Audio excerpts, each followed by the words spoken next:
Joining us now is Jimmy Murphy of Boston Hockey Now. Jimmy, how you doing today? Good. How you guys doing? We are doing Doing good. well. So we'll dive right into this. Through the first three games, the Bruins have yet to score a 5-on-5 goal. Do you think it's as simple as scoring four or more goals in a game to just get this offense going, or is there a lot more to their struggles?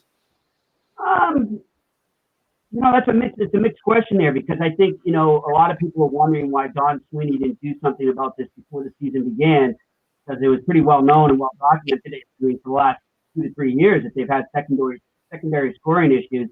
And then you take away Torrey Krug from the back end, who really provided offense there and moved the puck up ice like no one else. So I think that they decided they were going to go with what they had. I'm just wondering how soon do they reconsider that right now.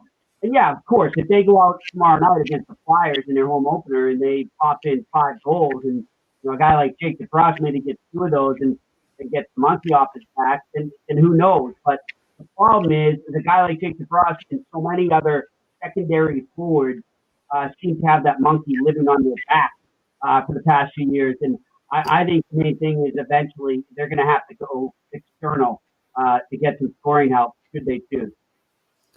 Who do you think they would go out and get? Who's your guy that you think could help this club right now?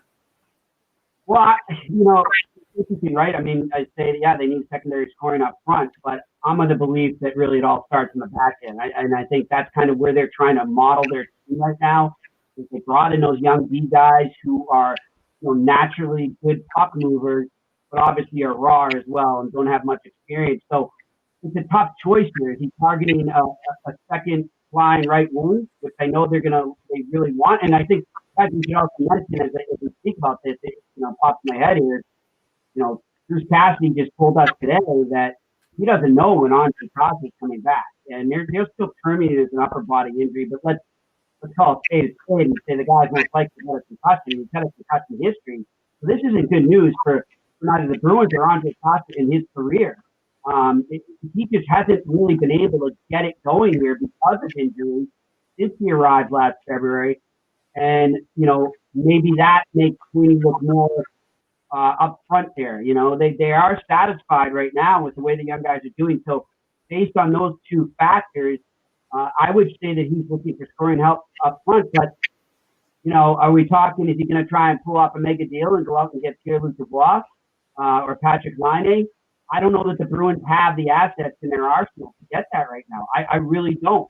Unless they're really stripping your current roster and giving away one of your, or not one of them, your best prospect is Jack Danica, who I think to them right now is untouchable. So he's going to have to look for somebody on a different tier than those guys. And, who's out there right now? They had a chance to get Mike Hoffman, and they let St. Louis go ahead and do that.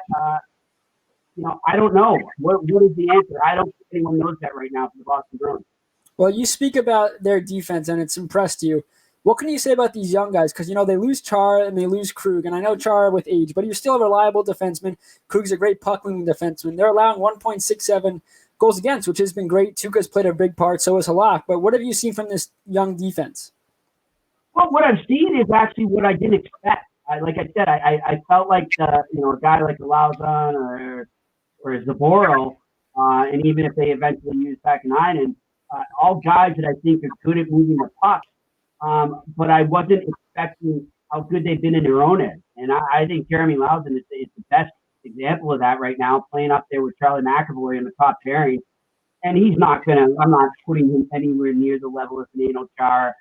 Not to let you get that out of the way, but what he is doing is providing that physical element, providing that stay-at-home guy to kind of lean back and allow Charlie to pinch and produce more offensively.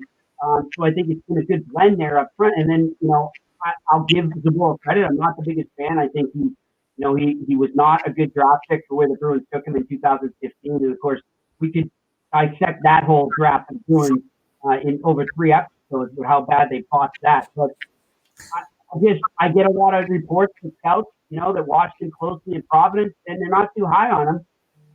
That being said, he has been better than what those scouting reports had said.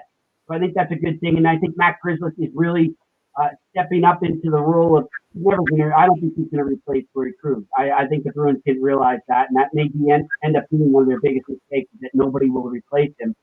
But he's giving him the best to have there in terms of power play quarterback, and also just being a guy that's going to shoot more right now and really push it offensively. Is Grzelcyk healthy after getting hurt in that Islander game? Is he okay? It's interesting. He told us today that he said it wasn't actually something that and let's call it spade. I don't care. Islanders fans are going to get pissed off, but and I know he's a clean player, but that was a slew foot in my eyes, and I didn't like that play at all. I'm surprised it's not getting more attention in the league, or it didn't.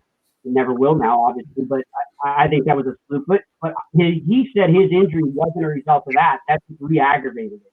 So he conveyed to us that there's something nagging that he's been dealing with, and that just kind of upset it a little more. But he's been fine in practice today. He feels he's good to go. Cassidy feels he's good to go. I think for official purposes, they said he's a game-time decision, but he'll play tomorrow against the Devils. All right, so we saw the New Jersey Devils give the Bruins all they could handle, really, in the first two games of the season. It was kind of a surprise. Do you attribute the Bruins start to just the Devils coming out and being impressive and, kind of surprising them and taking them aback, or do you think that the Bruins kind of came out slow and sluggish out of the gate? Oh, I'm going to give it to the Devils here. And I think maybe the one thing I'll say about the Bruins, and much like a lot of media and fans alike, thought coming into the season that the Devils were going to be maybe, and the Sabres too, but more so I think the Devils, people thought was going to be the cakewalk. That's the automatic 2 points we have in this division. Through that, this is the toughest division in hockey right now.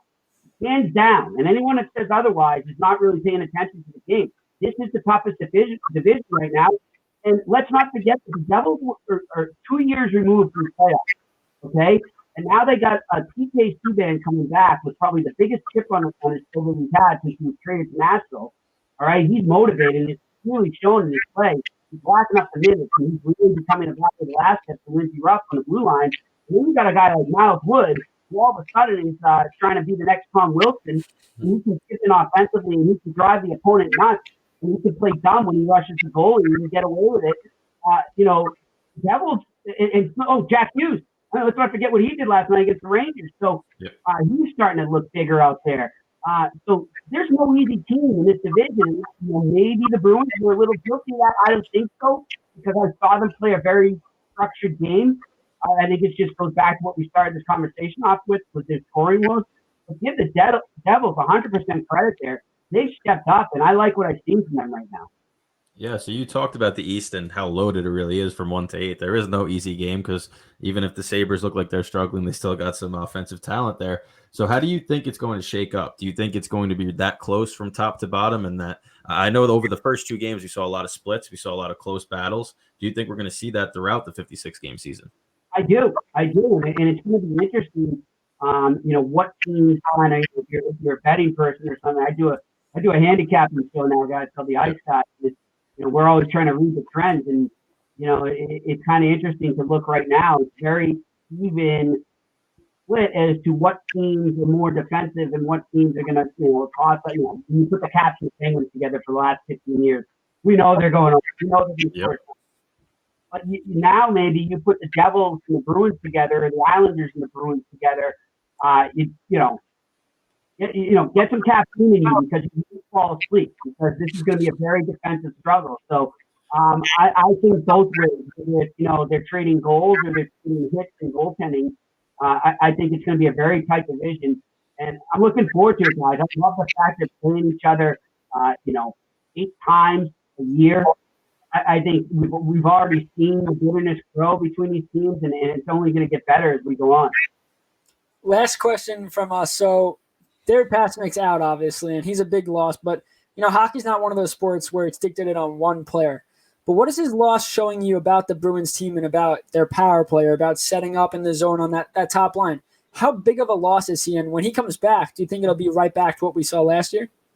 Well, ironically, I would have said coming into this season, guys, when I knew he wasn't going to be around until probably February, that, the power play would suffer the most. And then, we go back to what I said about Torrey Krug leaving, that would have been the biggest thing. But they seem to miss him more on 5-on-5 right now. They've got guys that can rotate in and out on that power play. I think Krejci's a very underrated weapon there when it comes to their power play.